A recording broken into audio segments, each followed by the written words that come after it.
There have been lots of great episodes of The Walking Dead, and while I was writing this video, I was having trouble coming up with my absolute favorite episode.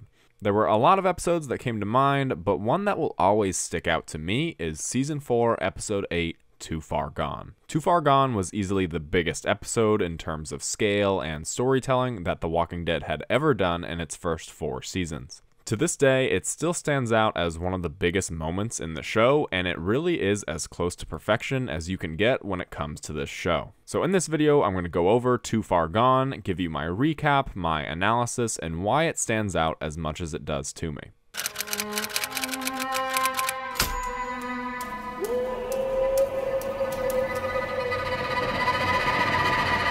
The episode starts out with the governor, who has amassed a group of people to follow him yet again due to his charisma and persuasive tactics, and he tells them that the group that destroyed his last home lives in a prison, and they could live there too if they take it from them. The governor goes on with his plan, telling them that it could be done peacefully because he's already captured 2 of them. Everyone seems to shrug this off except for Tara, who seems very uneasy with the plan. The governor then goes to talk to the people he's captured, Michonne and Herschel. Herschel asks the governor what his plan is, so he tells them that he needs the prison. Herschel tries to reason with the governor, saying that they could all live together and that Rick has changed, but the governor seems way too set in his ways. The governor then talks to his new girlfriend, who doesn't want him to attack the prison, but again, he seems too set in his ways, and he wants to protect his girlfriend's daughter, who he sees as a replacement for his own, kinda similar to another character, but that's a whole different conversation. We then switch perspectives to the prison, where Glenn and Maggie are talking about their anniversary coming up, and Glenn is still recovering from his sickness.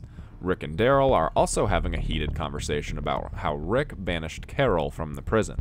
They go to tell Tyrese that Carol was the one who killed Karen and David, and then a huge explosion sounds from outside the prison. They run outside, seeing the governor with Herschel and Michonne, and most notably, a tank. He tells Rick to come down so that way they can talk. Rick starts walking, and Daryl starts planning with everyone, telling them that if things go south, to head for the bus.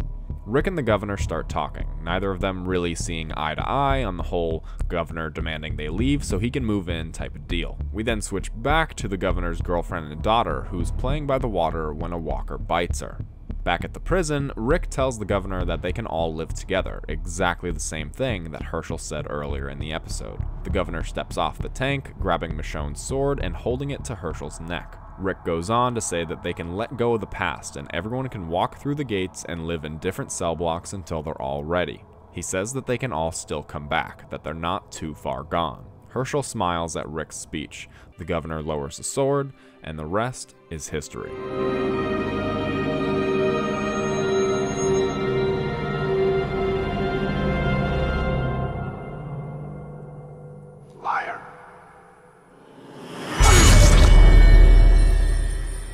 Everyone screams in shock, and the gunfire starts.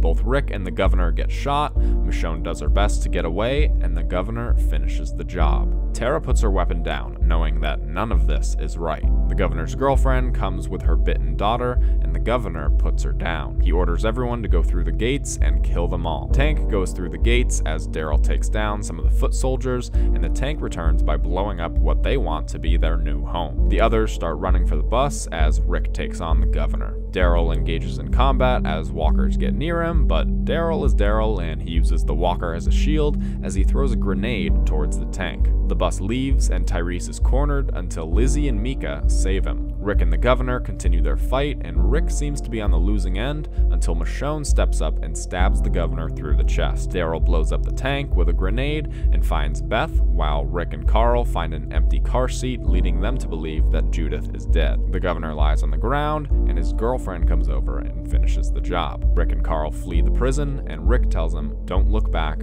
just keep walking," as we see the prison in flames.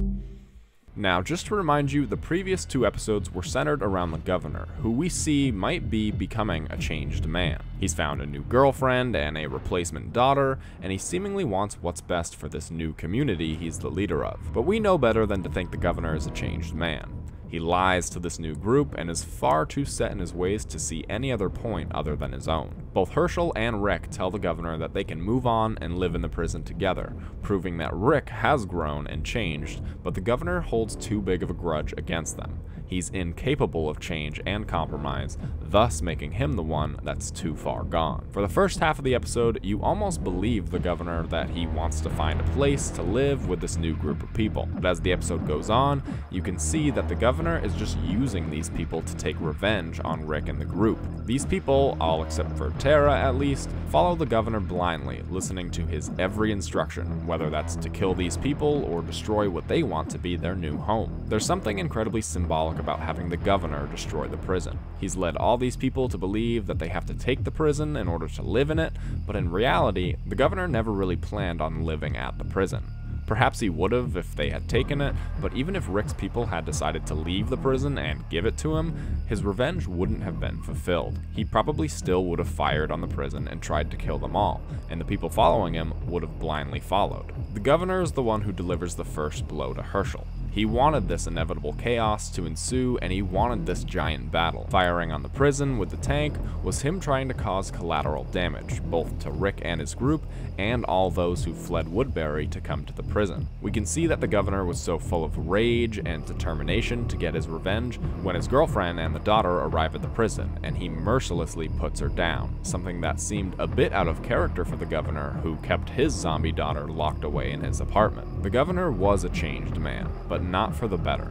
This was the deadliest version we had ever seen of him because he didn't care about surviving, he only cared about revenge. This episode ends the arc at the prison while also setting up the future to come. Not only does our group get separated into where they'll be for the next half of the season, but story arcs are also being set up here. Tyrese brings Rick and Daryl somewhere in the prison that has a rat that's been cut open. Tyrese says that whoever did this is the one that killed Karen and David, and right when Rick and Daryl are going to tell him that it was Carol, the governor attacks and interrupts the conversation. Had Rick and Daryl told Tyrese that it was actually Carol, their reunion later on in the season would have been entirely different.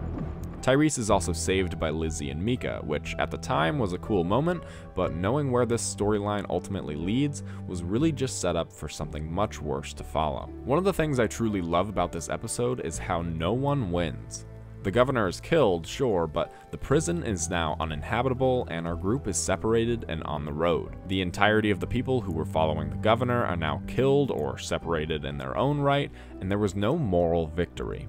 It cost Herschel his life and forced the group on the road, which led all of them, particularly Rick, down an even darker path. There are very few episodes in the entirety of The Walking Dead that progress the storyline further than Too Far Gone did. There are some big and eventful episodes, sure, but this singular episode is what forced everyone on the road, leading to Terminus and obviously eventually to Alexandria. Sure, you could say that about a lot of different episodes. The explosion at the CDC was what led them to the farm, etc. But if the governor had been killed in season 3, then the group could have stayed at the prison maybe forever. There would have been no Murder Jacket Rick or the Saviors or anything of the sort. It would have been Farmer Rick forever. Now, that doesn't sound too thrilling, but here's another possibility. What if the governor really had opted to live in the prison with them all? Would they have eventually seen eye to eye, having the governor become the kind of anti-hero that Negan would later become? Overall, I think that even through everything Negan did, he was never too far gone. The governor, at this point in the show, was too far gone. This episode marked the end of the governor and the prison, and I think that the way it was handled was done beautifully while also setting up major events to follow. This is a great example of how The Walking Dead handled its mid-season finales early on. Finished the story of that half of the season while also setting up the next half of the season, and maybe this episode did it better than any other episode did.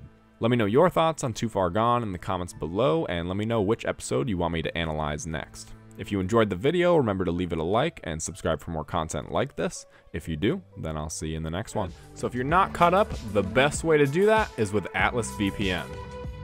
How is it the best way, you might ask? Well, Atlas VPN lets you choose from dozens of different countries to set your IP address so that there's no location restrictions for streaming services. So if I set my VPN to say I'm in the United Kingdom, I can watch all seasons of The Walking Dead, including all of season 11 on Disney+. Yes, I mean it, Disney+.